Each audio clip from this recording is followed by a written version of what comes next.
Hello and welcome to another episode of the Bubbs on Sports podcast. Today is Friday, December 22nd, although by the time many of you are watching this, it'll probably be Saturday, and that means another week of NFL football, another week closer to the end of the season, which is both upsetting but kind of exciting at the same time because playoff races continue to heat up as we've got 3 weeks left, week 16 coming up, 3 full days of football.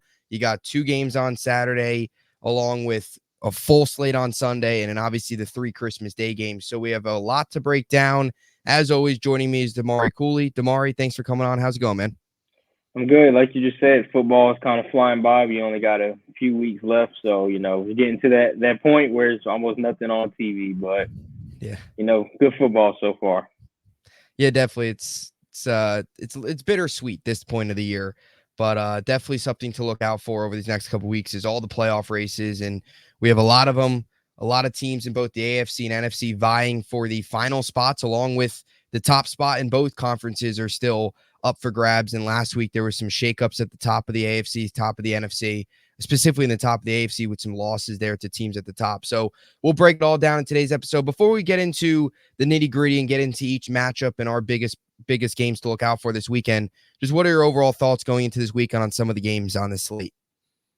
Well, we got a lot of big ones, and I'm going to kind of start off with that San Francisco game against the Ravens. We get a treat on Christmas Day, and we're looking at a possible Super Bowl, game that these two teams look pretty good. And I don't know if you're into stereotypes or the NFL script, but they claim that the two team colors are in the logo for this year. So some think those two might be playing, but that's a pretty big one. We got a big one down in Miami for the Cowboys and the Dolphins, two teams in the mix for their division. And a lot of people are calling it the Fraud Bowl. So those two teams is going to be a real good one to see that defense against that offense. Other than that, we got a lot of good ones, and I'm kind of excited to see what some of these games bring. Yeah, you make a good point with that Niners-Ravens game. It'll be interesting. Right now, it looks like those are the two teams in the driver's seat at the top of their conferences, although I still think the AFC is so wide open because we haven't seen the Ravens and Lamar Jackson have success in the playoffs yet. Maybe that year is different, but that's definitely a good game and a treat, as you mentioned, on Christmas Day in prime time. So a lot to cover here. We'll start with the Saturday games because that's first up here. I wanted to start with the Bengals Steelers, and then we'll get into the Cowboys and all that other good stuff as we head into this weekend, head into Sunday. But this is an interesting game because you have two teams that are heading in the complete opposite directions. You have a Bengals team that is playing really well. Jake Browning is, you have two quarterbacks with the initial JB. I did not expect Jake Browning to be the guy this year leading the Bengals to the playoffs and who knows, maybe further than that. But they're 8-6. They picked up a big overtime win last week. And then you have a Steelers team that there's so much issues. They don't have a quarterback. Trubisky's been terrible. Pickett's obviously hurt. They've lost 3 straight, lost a tough game last week on the road against the Colts in Indy, which was a very important game for the playoffs. Two teams in the opposite directions. We'll start with the Bengals perspective. This Jake Browning story has been wild. What has been your thoughts kind of watching it just from an outside perspective? Because it's definitely been something that I did not see coming. Well, it makes me think if Joe Burrow is a system quarterback because it's, I know jokingly, obviously Burrow is one of the greater guys in the NFL, but no, Browning is stepped in, and we just said it last week where I was like, I don't think I've seen a backup step in and play that well like how he's playing. So Burrow went down, and everyone's looking like, hey, this might be it for the team, considering around that time everybody in that division was, in the running for a playoff spot. Now he stepped in, and now without Jamar Chase and other guys are stepping up around him. T. Higgins looked great last week. I know he didn't kind of light up, scoreboard as far as receptions and receiving yards, but that second touchdown was huge. Like that's what they kind of expected from T. Higgins when they took him. Mixon stepping up, and he's starting to get into a groove. The offensive line is holding up. So I think Browning's doing great. And they're one of those teams come playoff time. If you catch them kind of where they're at right now and they're hot and they're rolling, Cincinnati might be one of those teams that sends someone we probably think could make the Super Bowl home a bit earlier just because how well they're playing just all around. Yeah, and it's funny with the whole Browning story, and I totally agree with they might be a team that it's crazy to think that at the beginning of the year we'd be talking about the Bengals flying under the radar, but they are now with their backup in Browning. Might be a team that can upset, win around, and make things interesting in the AFC, which is already crazy hectic this year. But it's so weird because the first game with Browning, they lost 16-10 against the Steelers, and they've dropped 3 straight. And it looked like after winning 4 straight, they dropped 3 straight. It looked like their season was done. Once Burrow went down, Browning didn't look good in the first game. And ever since that Jaguars game, something clicked where they put up 34 points, and then 27 points. That's just not common for a backup. So you've got to give the coaching staff as well for adapting them a ton of credit. They call it the year of the backups. This is another incredible backup story where he's just completely playing well. And you mentioned T. Higgins. How do you see, just looking ahead a little bit here, because he is a free agent in the offseason, and there's been a lot of conversations, I feel like over the especially last offseason, about the possibility of him maybe being traded last offseason, and, different teams were involved. But this year he'll be a free agent. Do you see him returning to Cincinnati, or do you see Higgins going to another team? I know as a Jet fan, and we'll get into the Jets here a little bit. Don't worry, not too long, because I know not many people you want to hear about the Jets. But like, he could be a target for them. Do you see Higgins signing a big time deal somewhere else, or do you see him returning at Cincinnati, just as kind of early thinking towards the offseason? Well, it's quite funny. I was talking to a friend yesterday. We're talking about Joe Burrow, and when I mentioned T. Higgins, I've mentioned future Cowboy wide receiver T. Higgins, because that's where I'm hoping he lands in free agency. But it's kind of a long shot. Realistically, I'd probably say if I'm Cincinnati, you got to sign them back. They are the best wide receiver trio in all of football. Definitely the best. You can argue the best duo. Miami has a amazing duo. Philly has a great duo as well. But that Higgins and Chase duo is it's dynamic, and Higgins can go anywhere. There's a lot of teams that he could go to, and he'll be a number one receiver. Like, right away, he'll be the guy. So if I'm Cincinnati, I'm making it probably my first priority is to sign T. Higgins back. So I know there's a lot of teams that's going to kind of be throwing some big money at him, but Cincinnati, you got to sign him back. He's a huge part of that offense, and it won't run the same without him being there. Yeah, it's definitely he'll be a hot commodity this offseason for sure, and it'll be interesting to see how Cincinnati handles that, and if he stays, if he goes elsewhere, maybe tries to be a number one on a team. Definitely a big story to watch. And then you go to the Steelers side of things, and again, just two teams in a complete opposite direction. Pittsburgh fired Matt Canada, and you were thinking 3 weeks ago they were 7-4. And they beat Cincinnati on the road. They played well offensively. Even though it was 16-10, they showed positive signs. And we were sitting here, and a lot of the league was thinking, okay, they're still in the conversation in the division. Like, they still were in the conversation in the AFC North. And now here we are. It's December 22nd, and they're 7-7, and they're now last place in the AFC North, which shows you how crazy that division is, that a 500 team is last. And they are now dropped down to the 10th spot in the AFC playoff picture. What do you think's gone wrong? Do you feel it's just the offense isn't that good? Do you feel it's the quarterback? Because this has been such an incredible drop-off for a team that was finding ways to get done. I do think this is a reminder, though, for the NFL that winning without competent quarterback play is simply just not sustainable. Because we saw with the Jets, they were 4-3. They were winning by running the ball, good defense. In the modern NFL, that's just not sustainable. I think, look, you can have a really good run game and average quarterback, but you have anything below an average quarterback, you're not going anywhere. What have you seen from Pittsburgh during this brutal 3-game losing streak? So I think I'm going to answer this in 2 parts, and I'm going to start with that game against the Colts, where in a situation with a backup quarterback, you want your defense to make it easier for your backup quarterback. But the Steelers' defense is just they're awful. I don't know if you watched much of the game, but the Colts kind of had their way just running the ball up and down the field. I mean, if Zach Moss didn't get hurt, he probably would have had the best game of his career like he's ever had. But then you get Trey Sermon, who steps in, I believe they just signed off the practice squad, and then he comes in and he has a great game. So the thing with that Steelers defense is they're not what they used to be, that same team they used to be. And I feel like these last few years are kind of wasting TJ Watt away and Minkah Fitzpatrick, like a lot of these big players that they're kind of just wasting some of their best years on. mediocre play. But a big part of that too is to go into the next part is I'm not surprised either because we sat here for multiple weeks and we talked about Pittsburgh's a fraud. Like this is the worst. I think we said 7-4 team like that I've probably ever seen. So I'm really not surprised. But if you kind of watch a lot of their interviews too on Twitter or whatever after the game, they kind of got a lot of divas, a lot of selfish players. Yeah. It seems George Pickens is in there a lot, kind of complaining about a lot of what's going on, and Najee Harris a few weeks ago, Deontay Johnson a few weeks ago. And I have a boy who is a Steelers fan, and we kind of talk often. So when we talked last time, I was kind of telling them, like, with those players and those three guys specifically, like, inside that locker room, you kind of, all that team knows, like, we're really not as good as our record says. If anything, that's the time there to, like, be unselfish.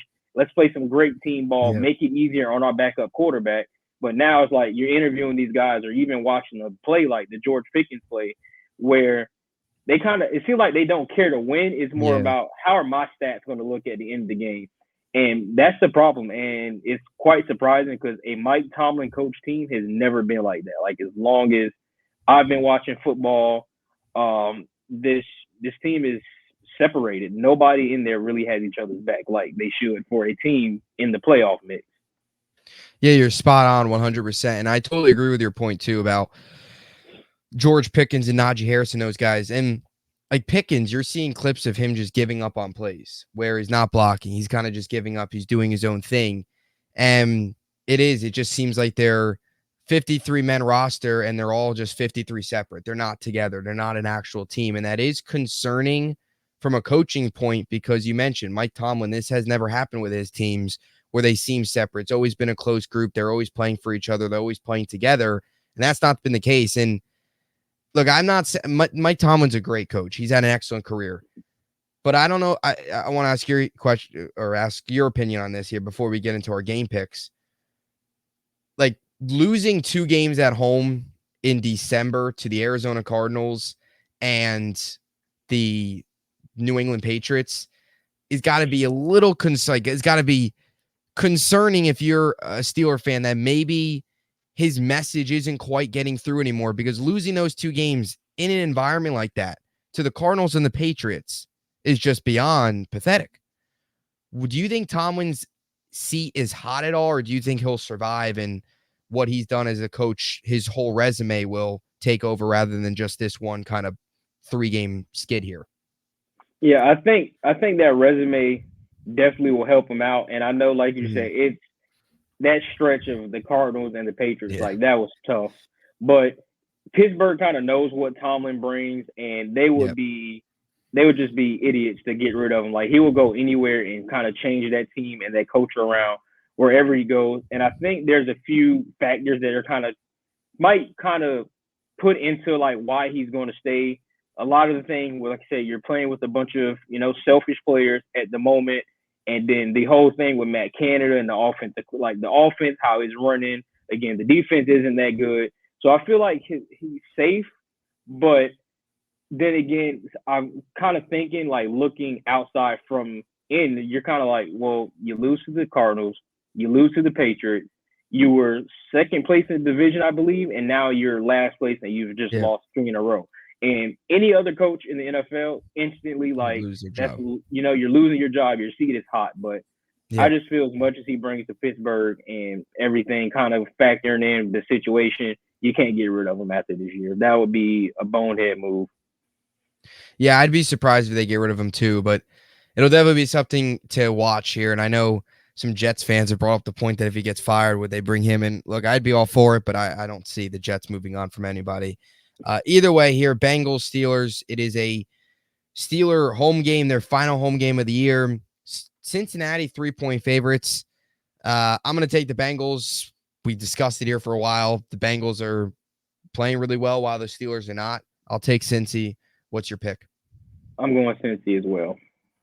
Nice. Yeah, I agree. I think I think it should be a pretty decent margin of victory there for the Bengals as long as they go out there and do what they've been doing and don't kind of get caught looking ahead to Kansas City next week on the road and in Cleveland after that. So moving on here to some of the Sunday stuff and then also a little bit Bills Cowboys here. So we'll start with the Cowboys Dolphins game this weekend. And we'll start with the Cowboys here and their loss last week to the Buffalo Bills.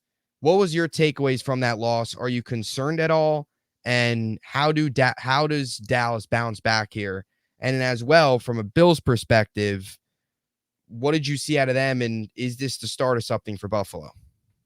Definitely concerned for Dallas. Just didn't expect him to go out there and just get punched in the mouth, kind of the way they did. But then again, I'm actually glad it happened, because if you're looking at these next few games and just looking at all the teams in the NFC, you got Miami this week, and then you play Detroit.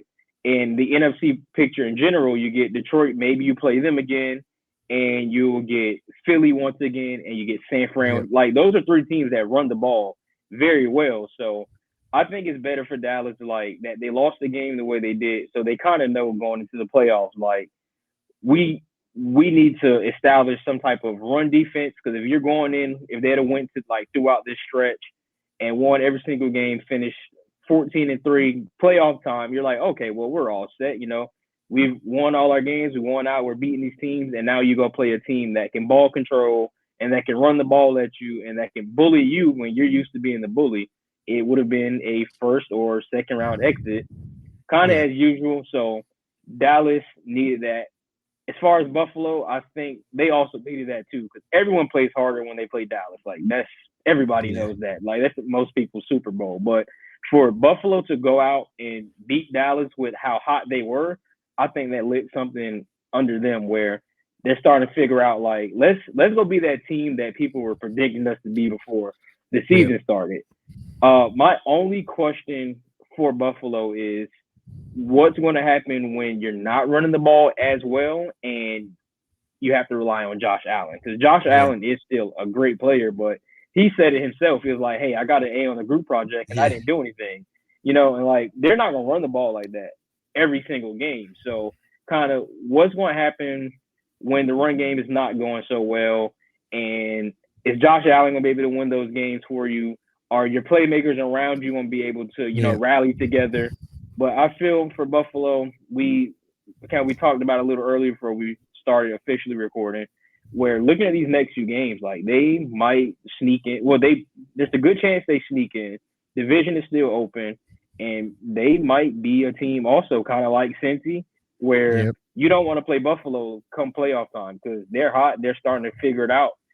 And when they find that balance of, let's feed James Cook, but let's also get Diggs and let's get Gabe Davis going, Kincaid going, when they start getting all, like, their weapons outside going with how well they're running the ball, I hate it for any team to have to see Buffalo. Yeah, it seems like the Bills, like you mentioned, are finally living up over these last couple weeks to what we always thought they would be, and that's winning games and being dangerous going into the postseason. And I don't know. I mean, again, I know we both have kind of bashed the Bills this year. I never thought they were going to make the playoffs. They thought for a while there they were super overrated, but they're really starting to play well. Again, they've activated that run game, which I don't know why it took them this long to utilize James Cook the way they're utilizing him. But again, eventually they're going to need Allen to step up and go toe-to-toe with some of these other high-end quarterbacks in the NFL, like Mahomes and Lamar, and two, obviously, the last week of the season. But yeah, it seems like this is a year where everyone thought they were done. They lost, to the Broncos, and they had losses against the Patriots. They were struggling. They, easily could have lost more games if a couple things went different ways. This is almost like they've kind of taken on an underdog mentality where they're not playing with a ton of pressure because they're not the favorite. Like, not everyone's expecting them to win. So it's almost like they're not playing with a ton of pressure. They're playing loose. They're playing free, and they're winning that way. And look, we went into it a couple weeks ago. We said, man, they've got Philly. They've got Kansas City. They've got Dallas. They might lose all three of those games. And here they are. They went 2-1, and they easily could have beat Philly. If it wasn't for the defense blowing it, or if Josh Allen would have hit Gabe Davis when he was wide open, if there wasn't that miscommunication, they would have beat Philly. We'd be talking about a 9-5 Bills team as opposed to an 8-6 Bills team, and a Bills team that beat Philly, Kansas City, and Dallas. So they've gone through this rough stretch. Now they're heading into these easier games the next 2 weeks against the Chargers and the Patriots, which would set up that Dolphins game, because the Dolphins obviously got Dallas, and they've got Baltimore, and they've got Buffalo. So there's a good chance we set up that game to be two teams going into it 9-6. or rather, well, the Bills would be 10-6 rather, 10-6 teams possibly going into that game, which would ultimately be for the division. So when you look at it from a Dallas perspective here, like, I don't know, it's just what, like, I just find it's interesting that the national media, when Hurts is struggling, like, I feel like Hurts hasn't gotten a ton of fire for his struggles, but when Dak struggles, they now are calling him a game manager, which I don't quite understand, because I don't think that was on him. Would you agree with that? Like, that game, I don't think necessarily was on Dak. I think a lot of it was just they ran the ball down their throat. No matter how good Dak played that game, they were going to lose. Yeah, 100%. I mean, Micah Parsons said in his podcast, everyone's just waiting for Dallas to lose. And Yep. I'm convinced a lot of people don't actually watch the games and they kind of just find clips on Twitter or listen to what the media has to say. Because every time on third down where it came time for Dak to make a play, ball gets snapped, I'm getting hit. Or ball snap, I roll out and I'm getting hit. Like, that was basically Dak's whole entire game. And like we just mentioned when we just briefly talked about Dallas, where in this case, the bully got bullied and Buffalo just ran the ball down their throat, and they kind of just figured out, maybe I guess you could say, the blueprint for beating Dallas, where it's like, let's continue to press the gas and put pressure on the defense, keep Dak and the offense off the field, because eventually the defense is going to get tired and commit stupid penalties, as you can see where it happened against Buffalo and it happened against Seattle and also Philly, where they kind of know going into these games where, look, Dallas they're going to commit a few penalties. We're able to wear them off, like wear them out. Don't let them play ahead. If they play from behind, they are a completely different team. So yeah, Dallas, they just got to figure it out. And you kind of said it perfectly. And it's just with Hurts, like we're looking at Hurts. I know we'll probably get into it later, but they come to the game and they said he was sick and he was questionable, and he loses to Drew Lock, who I believe haven't started the game in maybe 2 or 3 years. And it's like, it's okay, Jalen. You weren't feeling good. You always got next week. But Dak is continuously getting hit all day and running for his life. And it's like, you suck, put your helmet back on. Like, I'm glad you finally lost. But we're looking at the Eagles team who just lost 3 in a row and has got blown out from 2 of those games against contenders that they'll face again in the playoffs. And again, you lose to Drew Lock, who hasn't started a game in, I believe it's 2 years. I could be wrong, but it has to be some questions about Philly and Jalen Hurts, because they can't just keep getting these passes. Yeah, to your point with Philly, they've been a disaster, especially defensively. You got Matt Patricia. They let Drew Lock run a 92-yard 2-minute drill, which for that you should be fired. So that was brutal. But yeah, Philly's concerning, and their fans are up in arms right now. They're all like, "Oh no, this is terrible." They're panicking. Like, it seems like there's a sense of panic in Philly, which certainly benefits Dallas as the year goes on. And things aren't getting any easier for Philly if they continue to play this way, because it's been so bad. They look so far off of what they were a year ago, and that was obviously a Super Bowl team. So moving back into this Dallas game here as we get into our game picks, Miami has not beaten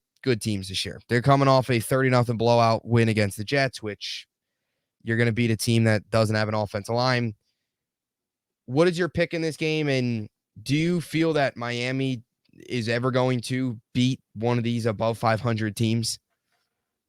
They are, and it's going to be on Sunday. I know it pains me to say, but Dallas is 3-4 on the road, and they've struggled in Florida. I really don't know what it is, but in Florida they always seem to struggle, and I just feel this game. It needs to go one or two ways for Dallas to win, and it's going to be, let's go out there and let's kind of like take the life out of them early and play from ahead and play well from ahead like we've been usually doing. Because I feel like if Miami stays close and if they're able to run the ball even half as effective as Buffalo did, then, you kind of force Dallas in some of these situations where it's like, hey, let's stop the run. Next thing you know, you got Tyreek Hill and Jalen Waddle running by you. So Dallas, I'm pretty nervous, and I hope I'm wrong, but I just see Miami winning this Sunday because you're playing at home and Dallas struggles again. Like I said, in Florida, your team, they're very well balanced. They're like a sneaky good run team. Yeah. I mean, Mostert just broke the record for like most touchdowns in Dolphin history in a single season. So they got a sneaky good team. So I'm taking the Dolphins this week. Yeah, it definitely be interesting. I'm gonna take Dallas here.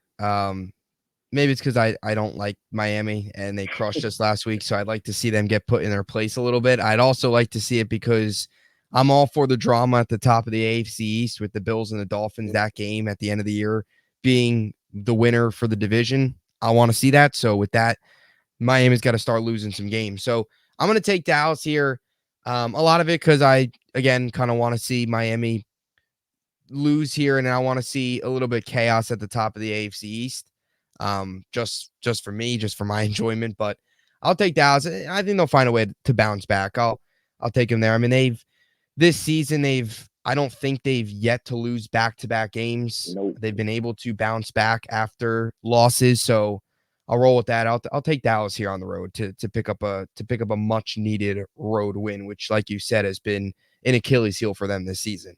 And no pun intended. To your point, they have not lost back to back, but looking at a few of these games where they lose and then that following week they come out and just completely do filthy things to the team that they're playing. But we're talking about a different team. We're talking about Miami, and we're talking about a Miami team that's rolling. And I don't know if you watch Hard Knocks, but like the way Mike McDaniels fires that team up and they prep for their games, Miami's gonna be ready to play again. That's probably gonna be their Super Bowl, Sunday. But we'll see. Dallas. Both teams have some things they need to figure out, especially for playoff time. Yep. Yeah, so definitely be interesting. And as I said, no pun intended with the Achilles heel, we now move to the Jets, talking about Rodgers and this team. Look, they're a disaster. You lose on Sunday. I think we both believed that they would come out after the way Zach played against Houston and play a good game. It wasn't Zach Wilson. It was the offensive line. I mean, Becton was terrible. Might have been one of his worst games in his career. I think you look at this offensive line, you're going to need 3 new starters next year, all that stuff. So they play the Commanders this weekend. It's the Trevor Siemian, Sam Howell show. It's a meaningless game. It's 2 teams that are done, a 4-10 Commanders team, 5-9 Jets team. So look, that's brutal. But it's not even that I wanted to get into it. I just wanted to quickly discuss here some thoughts on Rodgers. And again, we won't bore you here with the Jets talk because they've been so terrible. You hear Rodgers is coming back. You hear everybody's coming back. And I don't know. As a Jet fan, and maybe it's just because I'm so frustrated with the way this season has gone. And I'm just so tired of losing. I mean, I was 4 years old the last time this team made the playoffs. I have no recollection of that playoff game. I started heavily following this team 2014, 2015. So I've witnessed one winning season. It was the end of the Rexer era and obviously first year with Todd Bowles. And ever since then, it's been a dumpster fire. They haven't had a home playoff game in 21 years. So my point is, maybe it's just I'm very frustrated with the way the season has went. And if they would have brought in a quality backup, we'd be talking about a much different Jet game this weekend, I believe, than a 5-9 team. But either way, I don't know. I just, even with Rodgers coming back, I can't get excited right now for next season. I think this team has got so many issues with the head coach and the general manager that a quarterback can do a lot. The quarterback can cover up a lot of problems. I'm not denying that. But what would Aaron Rodgers be doing right now behind this offensive line? Nothing. He wouldn't be doing anything. Maybe he gets sacked a little bit less because he'd able to see some things at the line of scrimmage and switch, audible and see something and be able to check out of something and check into something and quick throws and get the ball out faster, and his reads are faster, his processing's faster. I get that. But this team, my point here is this team last year was a quarterback away. We all knew that. They had to receive. Now we look at it and they're even further away. They not only do they need a quarterback, they need 3 new offensive linemen. They need at least 2 more receivers outside of Garrett Wilson. And I'll try and look at a glass half full and Xavier Gibson, Jason Brownlee. If those guys come on here the last couple of weeks, see what they can do. But this is a team that's so much further away than they were last year. And now we also know that the coach and the coaching staff, especially on the offense side of the football, and the general manager is incompetent. They're not good. Salah's 16-32 in his career. Douglas is 25-55. This team hasn't had a winning season since 2015. My point here is, like, I feel like we're stuck in quicksand. We can't do anything because Rodgers wants everybody back, and we have to do what Rodgers says. And I'm all on board the Rodgers train, but after Rodgers leaves, we're going to be so far behind, and I don't even know. This team is so far away from a Super Bowl. It's not even funny. Like, even if you bring in offensive line, like, how do we trust that Joe Douglas is going to get this offensive line right when he was brought in 2019 to fix the offensive line, and it's only gotten worse? So, like, what are your thoughts just from an outside perspective of where this team is headed? Do you agree with them bringing the band back together and running it back? Because, to be honest with you, I don't. And I know a lot of Jets fans are scared to say it because they want Rodgers back. But to be honest, I don't even care. I'd blow it up. I don't care how Rodgers feels. I don't, because this team's, we know upper management, there's so many issues. And I don't know if a quarterback's going to be able to cover all those up. Well, I feel like this team is a lot closer to a Super Bowl than we think. And I know it sounds crazy, like watching them play the last few weeks, but you said it perfectly yourself earlier. You're like, a team with no confident quarterback play, there's no hope around that team, man. That's exactly what it is right now. I mean, looking at, they're just the whole thing with the Jets. They have one of the better defensive units in football. I mean, top 8, I'm going to say top 8. Top 8 unit in all of football. I know Miami kind of had their way with them last week, but you're going to have those games. I mean, look at Dallas and look at San Francisco. Like, every defense is going to have their few games where it just looks like nothing's going right. But for the Jets, I mean, you're all right on point with everything. You're saying everything where I kind of feel majority of it should come down on the coaching staff. And I like Robert Saleh, but just looking at it, where some of his decisions, I'm not too sure what's going on. I mean, You've known since week 2. I'm gonna say week 2 when the Cowboys and the Jets played. You've known since then, like, hey, we need some other receivers to step up.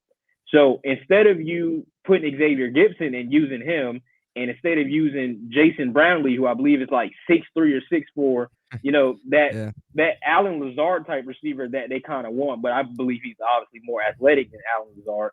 You're kind of just like, well, to hell with it. Let's rely on Garrett Wilson. And Garrett Wilson, you kind of just carry this team all the way. And he's just like, Saleh's not making any changes. He gave up on the season. After Rodgers, I kind of really feel like he gave up on the season because you have all these weapons kind of around Wilson that he could use. But we got games here where we're kind of like, all right, well, let's just sit our wide receiver 2 out, healthy scratch. We're not going to play him.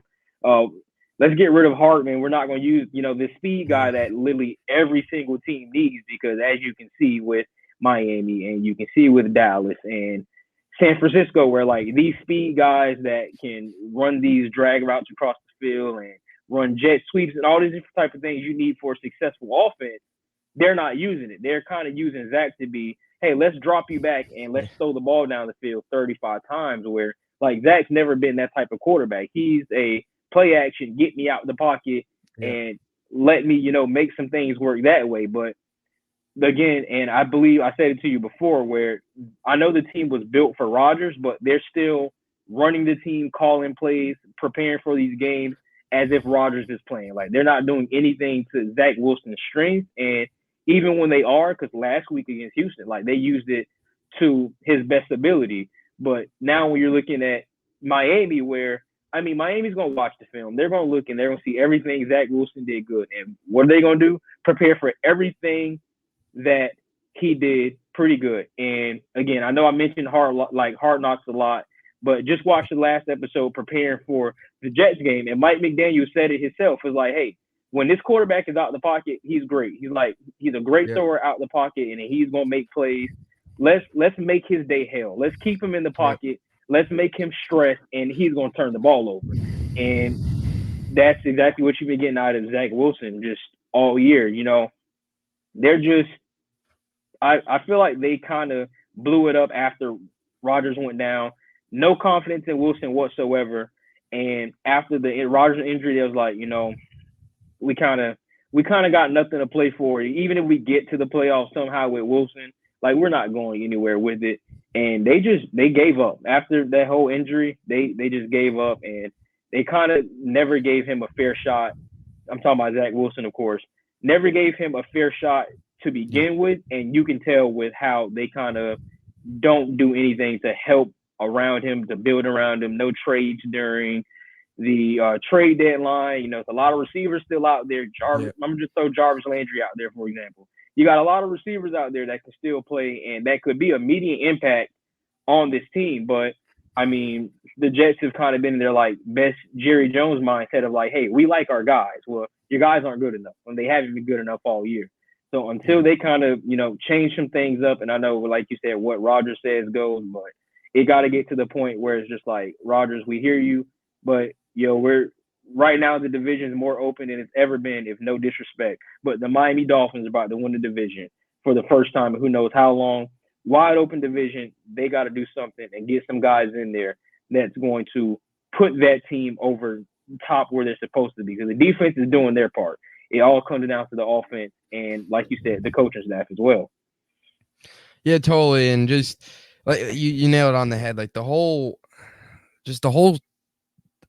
quarterback situation doesn't make any sense. Jets fans, including myself, we were calling for a backup to be brought in here in March, where Zach can sit back, be the third guy, sit for a year, sit for maybe 2 years, however long Rodgers is going to be here, not even see the field.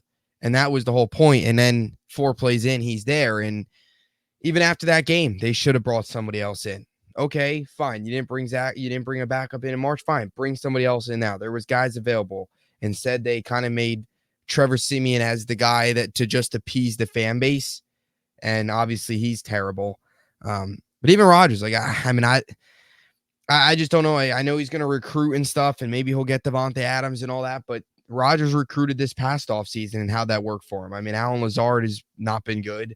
Billy Turner, who was a part of Rodgers, been terrible. Randall Cobb doesn't even play. A lot of the guys Rodgers brought in aren't any good. So if we're sitting here and saying, oh, don't worry, Rodgers will run the team, he'll bring everybody in. I don't know, like Jets fans that are saying that, I don't know if that's really the mindset, because he brought some guys in of his own. It just didn't work. So it's a mess. And,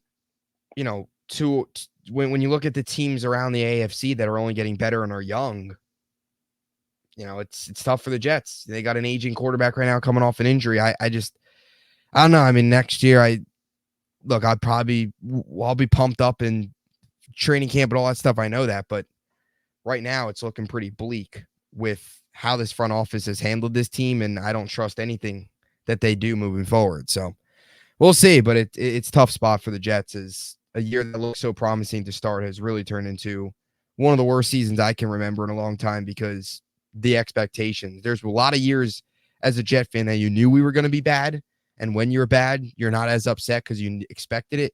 This year, that wasn't the case. Thought for sure this would be at least a playoff team, maybe more, and here we are, 5-9, Christmas Eve, meaningless football. So as we move on here, we mentioned a little about the Texans getting it right.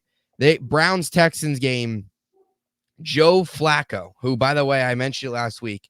I cannot stand Joe Flacco. Seeing Joe Flacco play like this and watching him last year stand in the pocket like a statue, not be able to move, just has me wondering why in the world I still root for the Jets. But here we are. Flacco's balling. Case Keenum, battle the backups, battle the veterans here. What are your thoughts on the Browns and Joe Flacco, and what's your pick for this one? I feel you with Joe Flacco last year, and compared to this year. But, it might go back to what we were just saying with the Jets, with the coaching staff and everything around them. Maybe the lights were too bright.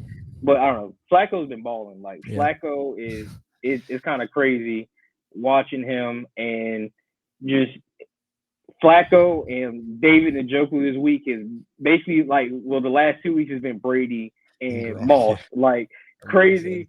So I needed to keep this up this week, because Njoku, I'm starting you over TJ Hawkinson this week. So please do not let me down. But yeah, Cleveland's on a roll, and if you were to tell somebody maybe 4 or 5 years ago that's in a coma, like, hey, Cleveland's one of the better teams in the NFL, they probably would maybe think, you're on some type of drug or that, something like that. Cleveland's pretty good. Their defense is balling. I really like their defense. And Flacco is just doing what he's supposed to do. He's game managing like Yep. they need him to. And it's surprising because they're not even running the ball that well. Like what we're used to seeing from Cleveland is like ground and pound, Yep. and we're going to throw the ball when we need to. And it's just been completely different where it's like, let's go air the ball out. And they're winning games. So, I mean, Flacco, with the way he's running that offense and that defense in Cleveland, they're going to win out. I don't see nobody beating them in these last few games. So, I guess that's my game pick for the week. That defense is going to be too much for Houston. So, give me Cleveland. Yeah, I'll take Cleveland as well. The Flacco story's been crazy, and I got to give, too, a lot of credit to Kevin Stefanski, who, all these coaches have dealt with backups, whether it's Shane Steichen with the Colts, Zach Taylor, obviously, with the Bengals, handful of teams. Even here, DeMeco Ryans missing C.J. Stroud for 2 straight weeks against, again, a Browns team this week who's really good. And they're at home, obviously, but last week going on the road and winning with your backup. Even teams like Kevin O'Connell and obviously the Vikings, who for a while there were winning with backups.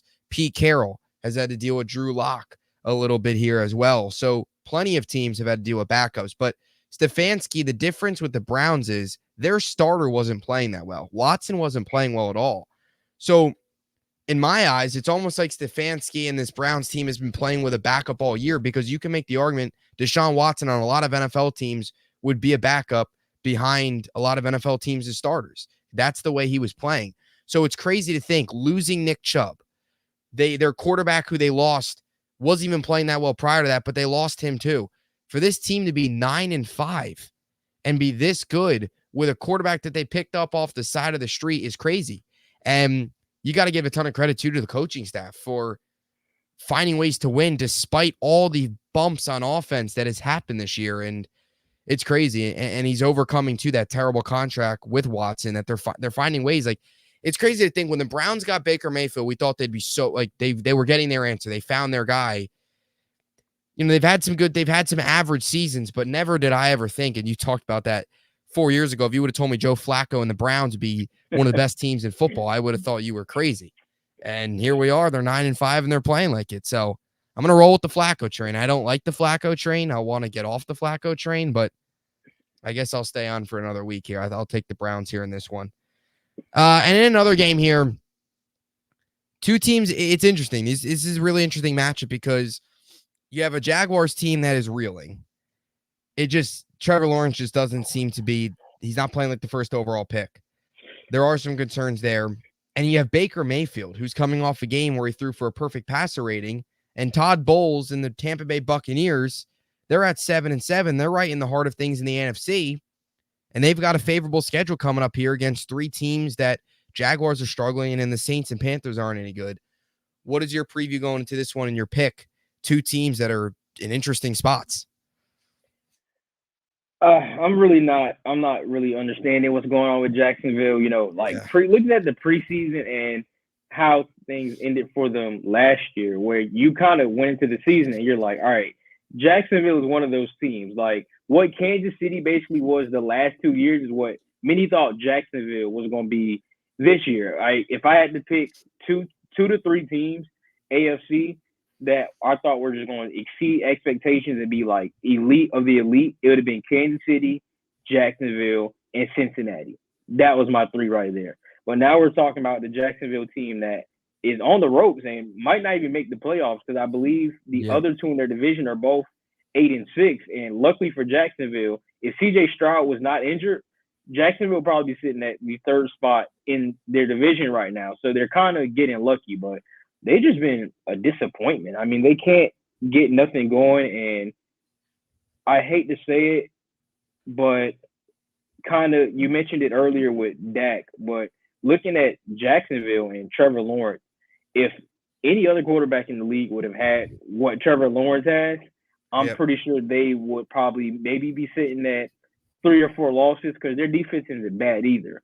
But Trevor Lawrence is kind of getting these passes for mediocre play, and this team was supposed to, be a 12, 13, maybe even 14 win team. I know their schedule was a little tougher, and now they might not even make the playoffs. Yeah. Especially if you lose to Tampa on Sunday, I mean, you might as well just wave the white flag. Like, just wait till next season. Don't even rush T-Law back because there's no point. I'm really not sure what's going on with them, but Tampa Bay's been a surprise to me. I know they started off 3-1. I think they had like a 3-game losing skid, and now Baker Mayfield. They've just been weird. they've been weird. Like, I don't know. Again, with the Flacco thing, if watching Baker Mayfield a few years ago, Carolina Baker Mayfield, if you told someone, hey, Baker Mayfield will go into Lambeau Field and throw a perfect passing Raider game, they would have thought I was literally insane. Yep. And he's playing good, and they're starting to figure some things out. They're starting to get Rachaad White going, and they, in a weird way, obviously not on the same level, but they remind me of like the Buffalo in the NFC, where this team, obviously not the expectations is high, but you're kind of looking at them and it's like, this team sucks. Like, what is going on? These next few weeks, they're kind of starting to figure out with the run game, and they're like, oh, our running back can run very well, and he can catch out the backfield pretty well. And we got two basically almost definitely Mike Evans is a Hall of Famer. Yeah. But Chris Godwin is, I wouldn't be surprised if, he, in his career, is one of the better wide receivers. Like, oh, we got two great wide receivers on our team. Let's kind of get our weapons the ball and win some games. Yeah. And that's where Tampa's at. So I guess I'll go in my game pick with that. I am going to take Tampa at home. And I believe if Tampa wins at home, they are winning the division. So, yeah, give me the Bucks. Fire the cannon. Yeah, I'll take Tampa as well. It's crazy to watch Mayfield, what he did last week. He was great. And, it's a guy that's kind of revamped his career. You talked about, if you would have told me a couple years ago he's playing this well, along with, if you would have told me that Baker Mayfield and Joe Flacco would be leading their teams to playoff pushes 3 years ago, I don't know what I would have done. But, and Todd Bowles, all of right. all the stops are out here. Like, Todd Bowles, what is happening? Gardner Minshew, don't forget Gardner Minshew. Gardner Minshew as well. Throw that in there. Yep, we got Jake Brown and we got them all. So, yeah, it's been wild. And look, Mayfield's kind of turned into that quarterback where he can be solid for a team, maybe be with a team for a year or two, be a bridge guy. But look, if he continues to play this well, maybe they win a playoff game. I think Tampa, who went into the year thinking, oh, they're gonna stink, we're gonna be a 3-4 win team, we're drafting a quarterback, might go out of this year and say, you know what? Let's give Baker another shot next year. Let's keep giving him opportunities, because maybe they found something in Mayfield where he can have a little bit more of an extended run in Tampa Bay. And then for Jacksonville, it's ugly. And I'll be honest, 2020, when the Jets and the Jaguars were fighting for him in the battle of two tanks, and when the Jets missed out on Trevor Lawrence, I thought Trevor Lawrence was going to be this next great guy. I'll be honest. He has not lived up anywhere close to the number one overall pick. No. I don't really think at any point in his career has he had stretches of games where he's dominated. He hasn't. Like, I really don't think there's a stretch of games that you can pinpoint and say Trevor Lawrence was really good. He hasn't been. So he's been concerning. I'll take Tampa. I'll take Todd Bowles and Baker Mayfield and everything they're doing over there, which has been extremely surprising. And we'll see if they can continue and build off of such a high last week. Hopefully it's not a hangover game, and hopefully Jacksonville doesn't come into this one and it's like they've lost 4 of their last 6. They're on a 3-game losing streak. They just got crushed against Baltimore at home. This could be a potential kind of hangover game for Tampa, so we'll see if they can get the job done. Well, and then finally here, what were we saying? Sorry, before you go on to the next one, I'm going to give a bold take here. I know right now, Dallas sitting in the division lead, and Philly is the 5th seed, so I believe they would face Tampa first round. Those two played earlier in the year. Tampa didn't look that great. They didn't have anything figured out. That's probably the worst Baker Mayfield has looked all season, and that was at the point where Philly probably looked the best all season, but they still didn't look good at all. If those two meet in the playoffs at Raymond James, the Bucks will beat the Eagles. I'm calling it right now. December 22nd, that's my prediction. If those two meet in the playoffs, the Bucks will win that game, just looking at how they've coming along And they're finally finding that mix of let's get Chris Godwin involved and Yep. Mike Evans involved. For majority of the year, it's kind of just been Mike Evans, and now they're getting everyone involved. And like I just said, Rashad White, they finally figured out that he's so versatile as both a runner and a receiver. I'm taking, if those two meet, I feel so bad for Philly fans because they will lose to Tampa in the first round. I wouldn't be surprised. It might be coming. And again, like you said, the Bills, the Buccaneers, similar teams, similar paths. They can kind of make a little bit of a run here and shock some teams and steal around come January. That, again, makes the NFL this year has been so interesting, and it makes the postseason that much more up for grabs, I guess, if that's the right, phrase to use, up for grabs, just unpredictable. I think we're going to see a good amount of upsets this season, and Baker Mayfield doing that would be wild.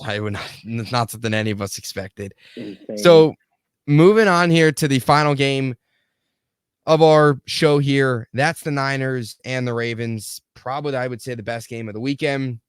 San Francisco team that's a 5-point favorite at home. Baltimore coming off of, they've won 4 straight. I believe it's 4 straight.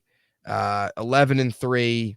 I mean, they're playing well. It's 2 of the top teams at their conference. 11-3, 11-3. What are your thoughts on this one in your game pick? Whew. That's tough. That is tough. I mean, looking at it from where both teams are at right now, and I was thinking about this the other day as I was watching Brock Purdy kind of gel my fantasy team together, kind of keep me in that mix. I know earlier I called him a system quarterback, but I think it's time to admit, man, he's good. Like, Brock Purdy is good. Watching him the last few weeks, especially the last game he just played against Arizona, like I hate to say it, but yeah, Brock Purdy, he's good. I think he's the answer for that team, and I think he's the long-term quarterback for that team. And I can't remember the last time. I think maybe Alex Smith was like the last time San Francisco really had like a long-term quarterback that they can rely on. And I think Purdy's that guy. I mean, I know he's in a very fortunate situation, but looking at it, if Sam Darnold was in that position, would they be as good as they are? I really don't think so. Yeah. Purdy's the man. They found their guy, and I feel like he has a tall task ahead of him because, I mean, Baltimore is no slouch either. And I believe I was watching First Take, or it was maybe Get Up the other day, where they were saying Baltimore is 11-3. Is that correct? But yep. They are. There's a few games earlier. I don't remember exactly, but kind of earlier in the season where some things kind of went wrong and they could have won those games. So, this could be an undefeated Baltimore team, and this is without Mark Andrews.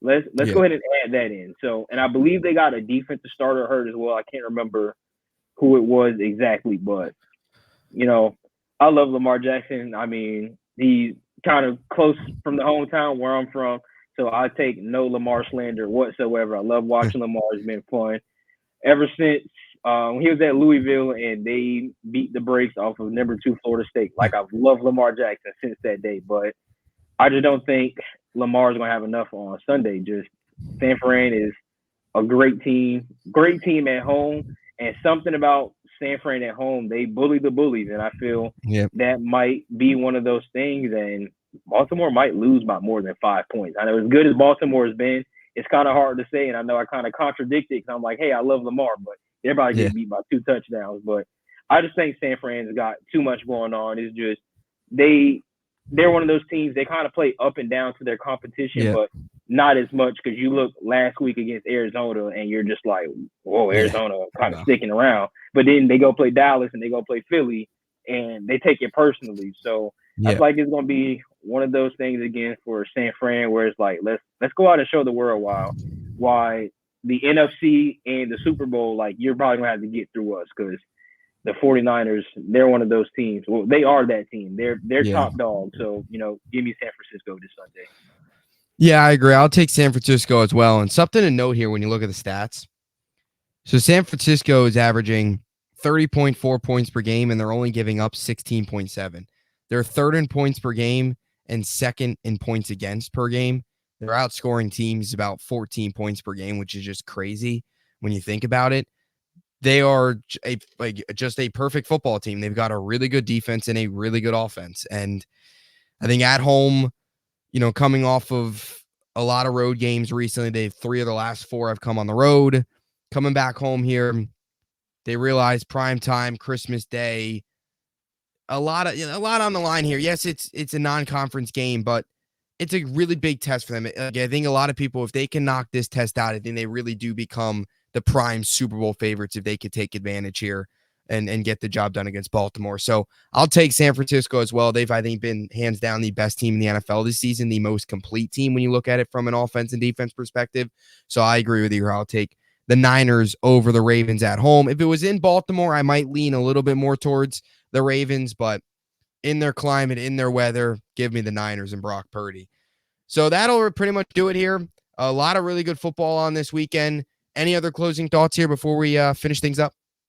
Yeah, I actually want to go back to, I know, sorry to bring up the pain again, but I want to go back to the Jets and the year of the backup quarterback. So kind of you're looking at Jake Browning, Gardner Minshew, even Nick Mullins, who, he didn't play too bad. We're going to see what Case Keenum does this upcoming Sunday. DTR when he kind of stepped in, Joe Flacco now.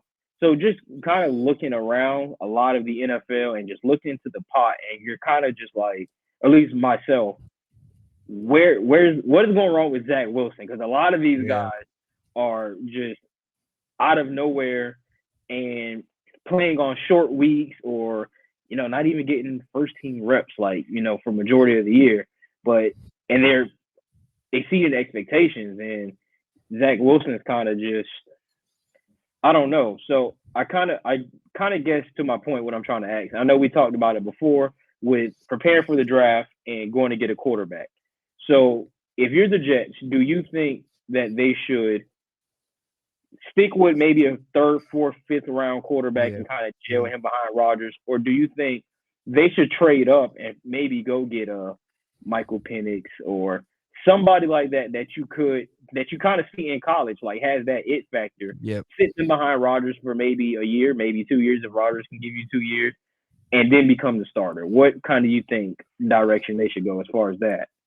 I think they should go with the quarterback in possibly day 2, like a 3rd, 4th round pick, just because I think if with Rodgers coming back and with him coming off an injury, like they need so much help up front in the offensive line. They also need a lot of help at receiver. So I prefer them to, ideally they get Joe Olu Fashanu, I think his name is, from Penn State. I always botch his name, so I apologize. But one of those guys. I'd go tackle 1st round personally, and then receiver maybe 2nd round, because I think it is a good deep receiver class, and you can get talent later on at receiver. So I go to offensive tackle first. I want to go quarterback. If Rodgers, let's say he was retiring, I'd go quarterback all day and say, okay, you can go free agent or trade for offense lineman or whatever it is. But I think you draft a kind of a developmental day 2 pick, 3rd round, 4th round guy, Quinn Ewers, a JJ McCarthy, somebody like that.